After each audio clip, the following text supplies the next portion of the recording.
Hello everybody and welcome to Idol Chit Chat, a podcast series where we will be discussing the recent news, updates and events within the J-Idol industry. I'm your host Kelly and my favourite song of the week is Da Da Da Da by Ready to Kiss. Please let me know your favourite song of the week as well in the comment section below. Now, as this is the first episode in what I hope will become a long-lasting podcast series, I would like to point out that all opinions that I do give are my own and that there may be changes as time goes on with the podcast series. I also would like to ask for you to please be patient in my scheduling and how I go about everything because I'm unsure in how this podcast series will progress and evolve. I would also like to disclaim that I do not know every piece of update news or events for various idol groups, so if I do miss out on your favourite idol group, please do forgive me, but there is a chance that I do not know them, I have not seen the news, but I don't follow them, and also I'm just limited on time, so please do forgive me if I do miss out on news that you feel is important and that I should have addressed. Anyways, this will be a little bit of a formal, informal, kind of candid podcast, so there will be parts where I will give my opinions and then parts which will be more formal in terms of what I am addressing. There are various bits of news that I will be addressing today, some that are more serious than others and some that are definitely smaller than others. I will be getting into the smaller news first. First off, on March 14th, Houkago Princess introduced Team Sweet. Team Sweet is a successor to Houkago Princess's former subunit, Team Miracle. Team Miracle and Team Twinkle were introduced way back in 2016 as a way to allow the groups to progress as members and singers and dancers. Team Miracle were definitely seen as bottom tier to Team Twinkle, and it was their smaller performances with Houkago Princess Youth that allowed that group to improve themselves as MCs and singers and such. However, it seems that no other group has been introduced as another subunit to Team Sweet, but it seems that they are continuing what Team Miracle started. 5 members from the main Houkago Princess group are a part of this, and this includes Mitsushige Saho, Yamamoto Natsumi, Kohinata Nanase, Yukino Yuya, and Takano Hiyori. Also, Houkago Princess Youth members will be participating within the lives as well. However, it seems to be selected members rather than all of Houkago Princess Youth at once. Also regarding Houkago Princess, on March 23rd, 2 new members were introduced to the youth system as new candidate members. These 2 new members are Aoki Ririka and Ozawa Ruru.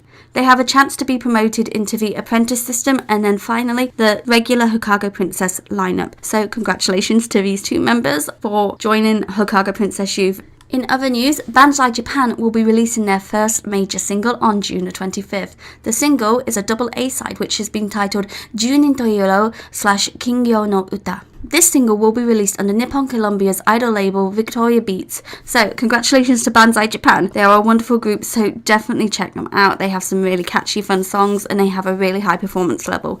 I'm really looking forward to the single personally, so yay!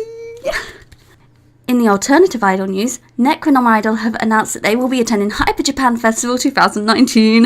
Yes!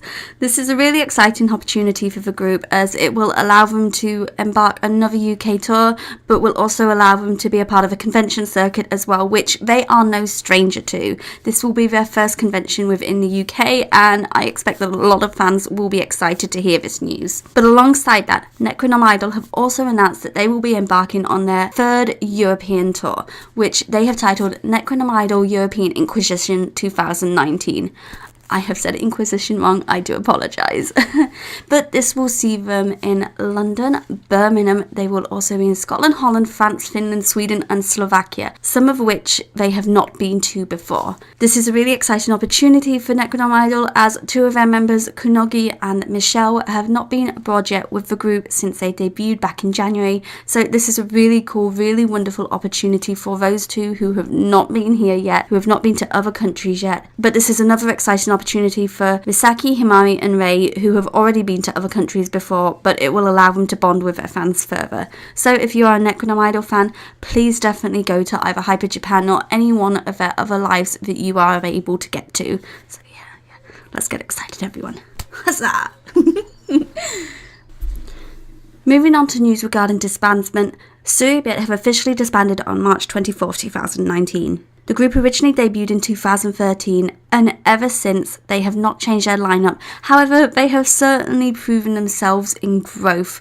They have become amazing performers and singers, and you can definitely see the change in who they are compared to when they debuted. The disbandment was originally announced on November 22nd, and it did give fans time to take in the fact that the group would no longer be around. However, this fishing themed group will always be in their fans' hearts. They definitely made an impact, and it's really sad to see them go, especially as I was a fan of them when they initially debuted. I'm not a fan of them anymore. However, knowing that a group that I used to adore, that I used to follow excessively, it's really, really sad. And I am sad that I didn't care as much for them around the time they disbanded, but this is how the idol world works. Idol groups go and new ones come in, and I do hope that these members choose to do some wonderful things in their futures now, in their lives, whether they continue within the entertainment industry or become regular members of society.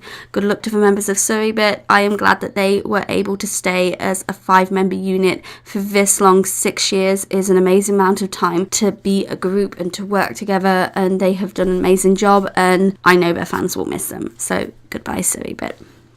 In terms of another disbandment, the idol group Dots have also disbanded on March the 24th, 2019. They are an alternative underground group, and though they might not have been as well known as Tsuribit, they definitely made their mark and impact within the idol industry. I personally did not follow this group, nor did I know about them until they disbanded.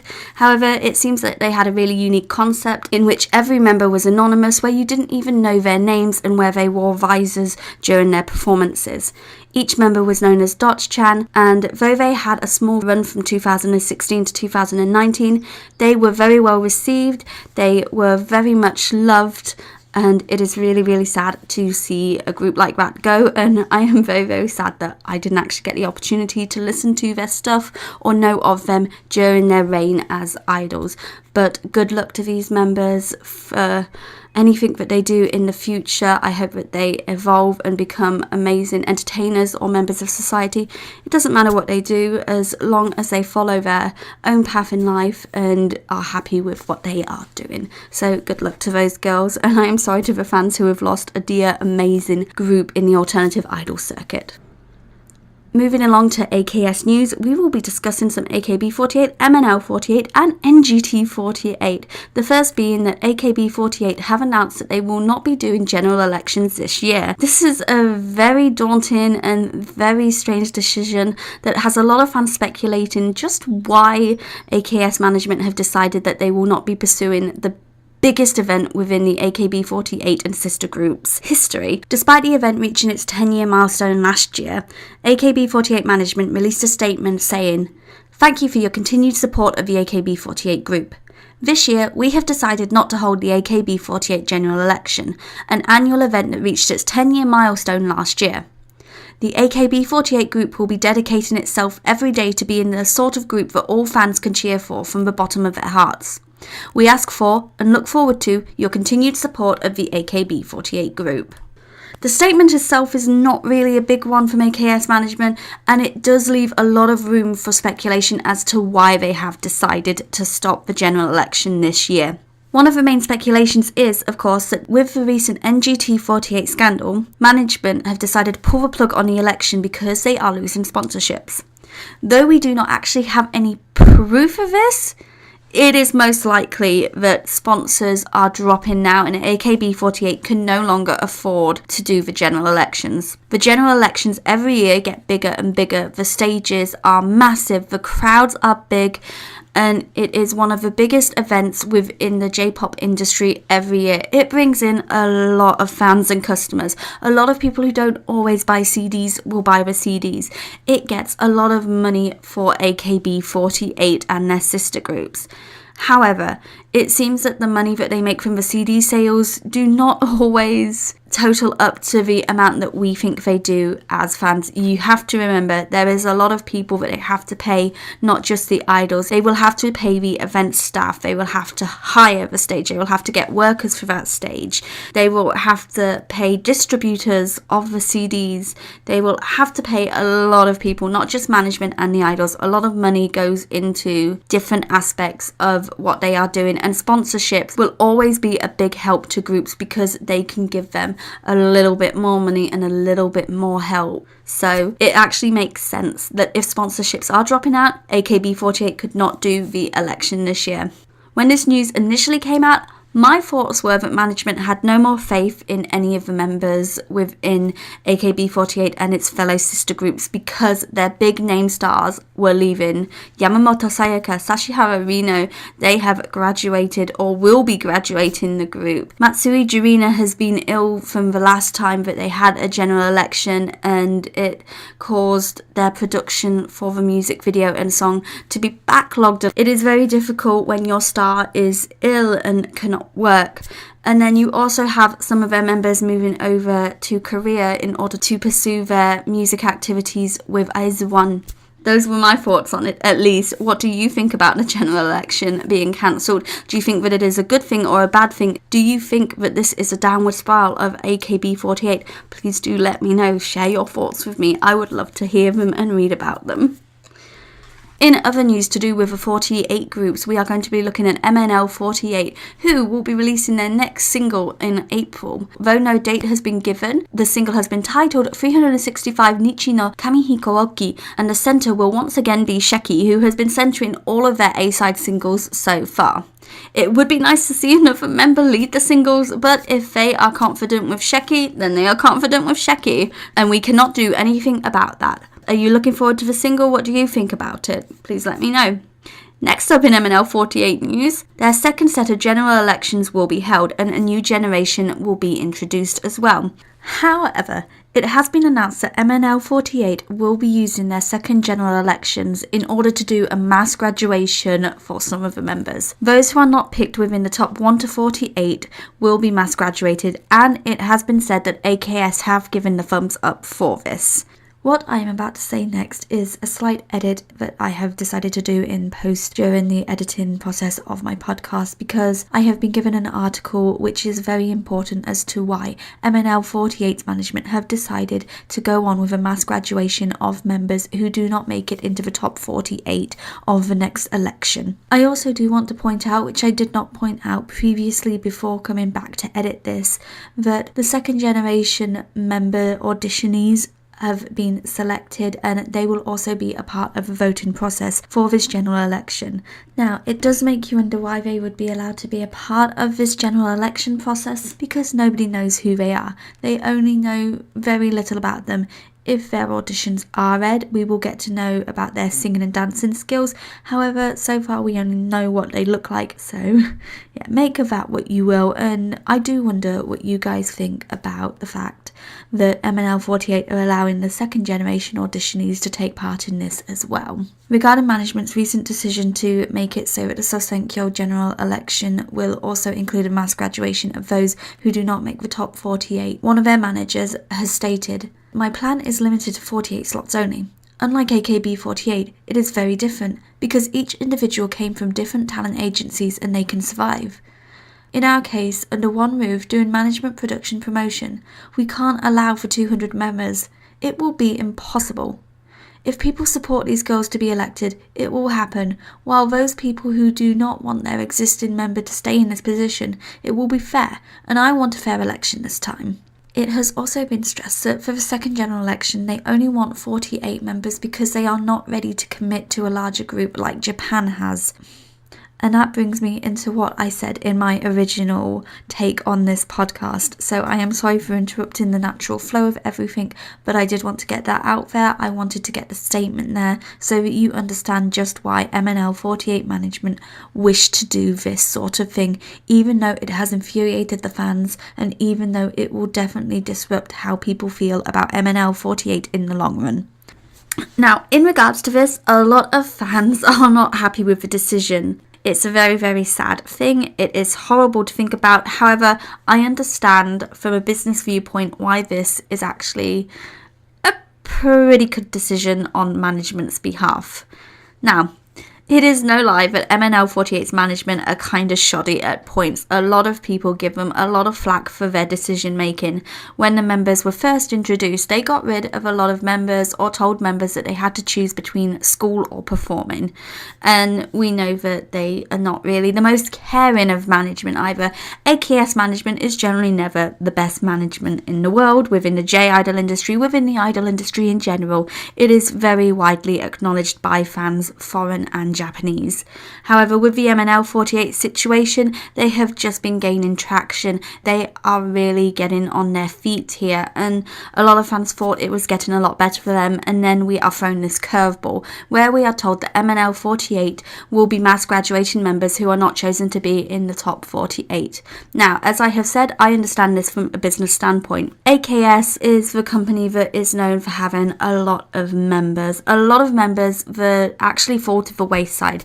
There are too many members within the group who graduate never having seen the spotlight. There are a lot of members who stay within the group and are just kept on a small stage with their team members or with the Kinkyusei, and they never get to do any other jobs really in terms of gravure or voice acting or modelling or anything like that, and they just graduate being an unknown member. The only time these members actually get a chance at being in the spotlight will be during the Janken tournament. However, it's not a guaranteed win for them, and with a few past Janken tournaments, people do believe that they have been rigged because more popular members have been winning the tournaments over unknown members. So make of that what you will if you believe it's rigged. I personally do, but don't take my opinion for fact. Okay, opinions are not facts at the end of the day. However, with the MNL48 one, I understand from a business viewpoint that this is saving a lot of time and money. It is basically a very harsh way of keeping the group very relevant, and they are going to be keeping the ones who are going to make the money as opposed to the ones who necessarily aren't.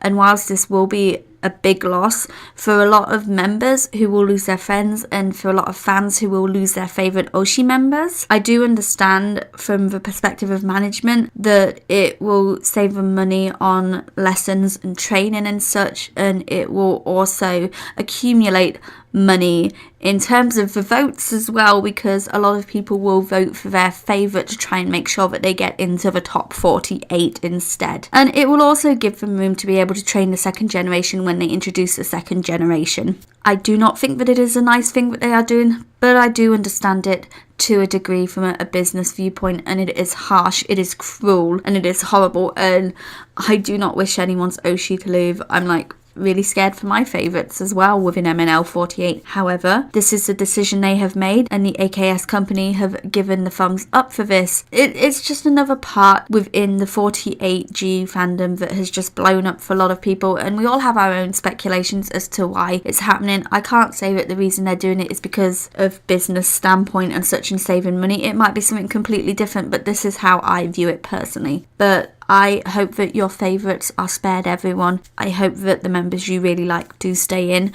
And I hope that they do change their mind on this actually, but I also understand that AKS is not known for having small groups and such, and it would be nice to see a more balanced group within the 48G fandom. And I think MNL48, if they're going to focus on their talents like this, it is best to keep it small. So in a way, I am kind of glad that they are thinking about this in a business sense, because it feels like AKS never think about it in a business sense. They just think about it in line of, oh, we'll just have lots of members who are very disposable, because then when one goes, we've got another one to replace them at least. So I'd rather there be a certain amount of organisation to MNL48 compared to the other sister groups that they have, because there is very little organisation in those sorts of groups in my opinion. And now, in other 48G news, we will be focusing on the NGT48 Maho Yamaguchi third-party investigation situation. Oh, this is a big one.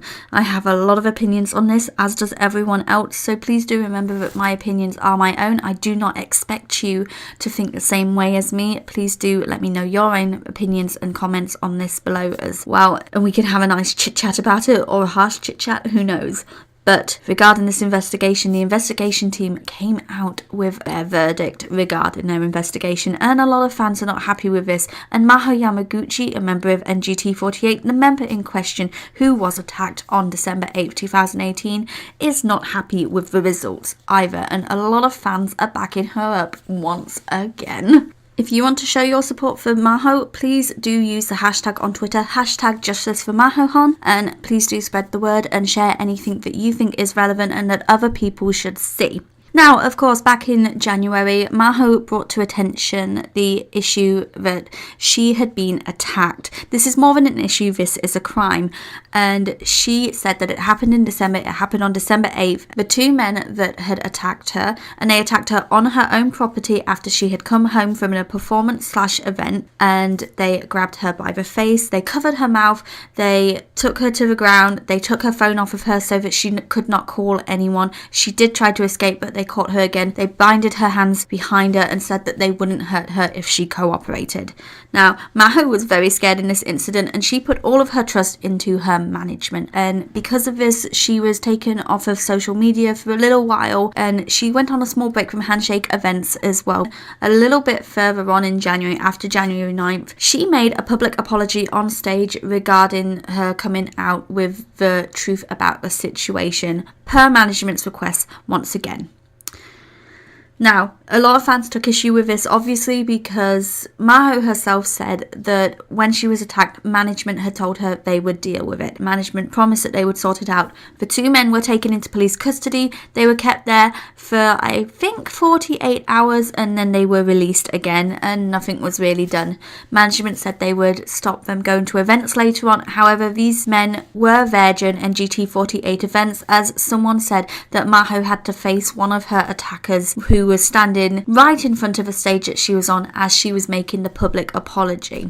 With the investigation that went on, a third-party investigation team was made for Yamaguchi Maho after she had made it public, and after a lot of news reports were made on this, not just in Japan but everywhere. Twitter really blew up with this, and it got a lot of traction. So a third-party investigation team was created. The initial manager for NGT48 was taken out of NGT48 and moved, and he eventually did give in his retirement, and another manager was fired because it was found that they were taking leisurely time, having fun whilst Maho was suffering.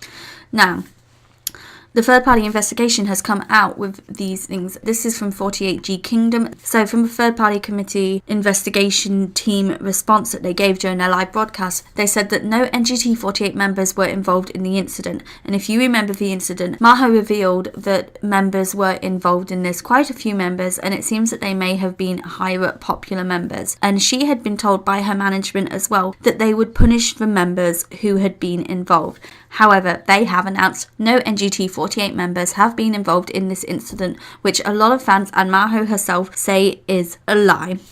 What you believe is what you believe. If you do not think any members were involved, that is fine. We do not have the evidence that they were there, but Maho herself strongly believes that members were involved because these members did have contact with these men, and it is believed that one of these men may have been a boyfriend of another member.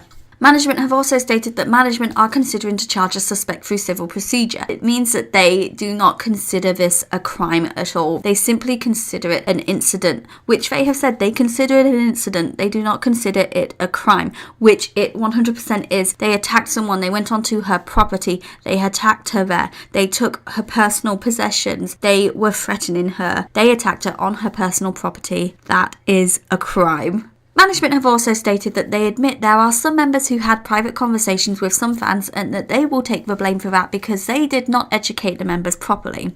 In my opinion, this is complete bullshit with the whole no members were involved in the incident, because if you know the members are talking to the fans, there is a slight chance that they are a part of what happened. And it's no lie that idols talk to fans. There are a lot of idols within big groups and small groups, alternative, underground, etc., who do message their fans and talk to them constantly, and it is just a way of the idol world. They just have to hide it very, very well. And usually when a member is talking to a fan, especially a popular member, it's covered up a little bit more because they are a popular member. They are going to make money, so they do not want to get rid of their big money makers. Something else that they said during the broadcast is that management will take things seriously if the same incident happens again, which is another issue because it's not an incident. This is something that has already happened. It means that they are not taking this seriously enough. This is what I think it means. I think it means that they are not taking this seriously as a situation or as a crime right now. They are just regarding it as a one-time small incident that if it does happen again, yeah, we'll take it seriously. So I have complete issue with that statement. I have complete issue with it. They have also stated that the company will improve the security during handshake events and prioritise members' safety, which is, again, something that is absolute bullshit in its statement, because this is not something that happened at an event. This happened on Maho's own property in her apartment complex. She was attacked when she was going into her own home. You should top up the security. You should better the security within her home. Put some bodyguards in there. Put some security systems in there. Do not just give them personal alarms to blow when or to whistle with when they're bloody walking. No, that's not going to help. Give them bodyguards or something. Give them someone who's going to actually help them or teach them defense. Teach them karate, teach them taekwondo, teach them something. Just give them something better than just, oh, we're going to improve security within handshake events. No, that's fucking bullshit. You can do better, AKS. You actually have fucking money to do better. Yeah, your sponsorships are dropping like flies, but you're a big company. I'm sure you can sort something out. Fucking do something. Okay, there we go, ran over. But also, and this is what I saw on Twitter, it has been said that Maho Yamaguchi's manager, the new manager, has stated that the reason why Maho Yamaguchi is not happy with their investigation results is because they are not falling in line with her opinion or what she believes. No, it's nothing to do with that. If you are not actually doing a proper fucking investigation and saying, oh, no members were involved at all, and not punishing the members that you said would be punished, yes, she will be fucking unhappy with you. This is your fault that you are not helping your members, that you are not looking after them, that you are not reprimanding the people who have attacked her and the people who were helping to attack her properly. You have to listen to Maho properly. You cannot just give them bloody counselling and just hope that it goes away. This is an issue. This is an issue that you need to fucking sort out. You dipshits. Oh my days. Obviously, as you can see, I'm feeling riled up about this. It is a very hard topic. It is something that, everyone's going to have a difference of opinion on. We are all going to view things differently with this, and we are going to read things differently as well. And I just believe that management are not doing what they should. And I know that a lot of people feel that NGT48, because of this, should be disbanding.